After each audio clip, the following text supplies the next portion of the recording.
حماد 8ویں جماعت کا طالب علم تھا، ایک قابل، محنتی اور والدین و اساتذہ کا فرمانبردار تھا۔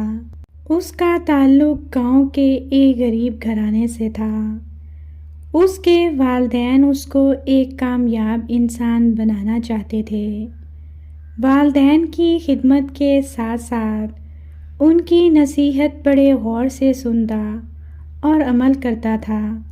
ایک دن حماد اپنی امی سے کہنے لگا، امی جان، میرے سارے کلاس فیلوز کے پاس کتابوں کا اچھا بیگ ہوتا ہے، قلم، کاپیاں اور دیگر ضروری اشیاء ہر دن نئے نئے لاتے ہیں، اور خاص کر ان کا نہایت ہی اعلیٰ اور عمدہ کھانوں پر مشتمل لنچ ہوتا ہے، جبکہ اس کے برعکس میرے پاس ان جیسی اشیاء نہیں ہوتی اور لنچ بھی معمولی ہوتا ہے۔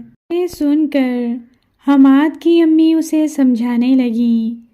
وہ بولی، بیٹا، ہمیں آپ کا احساس ہے کہ آپ کے پاس بھی دوسرے بچوں کی طرح کی سہولیات ہونی چاہیے، مگر آپ دیکھتے ہو کہ یہ پیسہ آپ کے والد کے خون پسینے کی کمائی ہے۔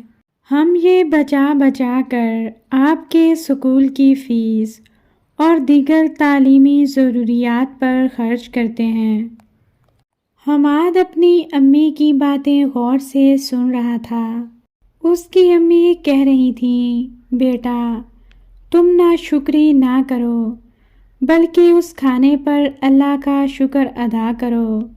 اللہ تعالیٰ قرآن میں فرماتے ہیں کہ اگر تم شکر کرو گے تو تمہیں زیادہ نعمت دوں گا، اور اگر تم ناشکری کرو گے تو میرا عذاب بڑا سخت ہے۔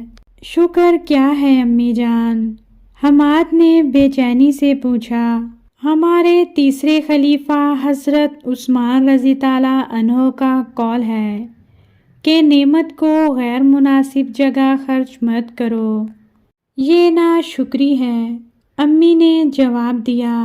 حماد نے یہ سن کر وعدہ کیا کہ آئندہ میں کبھی کسی بھی نعمت کی ناشکری اور اس قسم کی باتیں نہیں کروں گا، بلکہ ہر نعمت پر اللہ تعالیٰ کا شکر ادا کروں گا۔